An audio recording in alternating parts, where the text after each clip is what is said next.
নারীদের যে বিশেষ করে সাইবার বুলিং যেটা হয় সেটার জন্য একটা বিশেষায়িত সেল তৈরি করার চিন্তা ভাবনা চলছে এবং সেটা সম্ভবত খুব অচিরেই হবে। এটা বিভিন্ন মন্ত্রণালয় যারা এটার সাথে রিলেটেড, যারা এটা করছে তাদেরকে আইনের আওতায় আনা, বিচার নিশ্চিতকরণ সব ক্ষেত্রে কাজ করবে।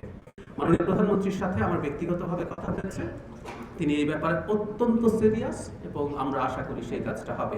সুতরাং নারীকে কিভাবে পোর্ট্রে করা হবে আমাদের সমাজে, এটা হলো আসলে একটা খুব ইনস্ট্যান্ট কাজ। এই যে আমরা বাসের আলাপটা করলাম, যে বাসে যারা হ্যারাস করছেন তাদের শাস্তি দেয়া, এই শাস্তি দেয়া বা এখনো যারা বুলিং করছে সেটা তো আসলে একটা ইনস্ট্যান্ট কাজ, যে আমি শাস্তি দিয়ে থামানোর চেষ্টা করছি।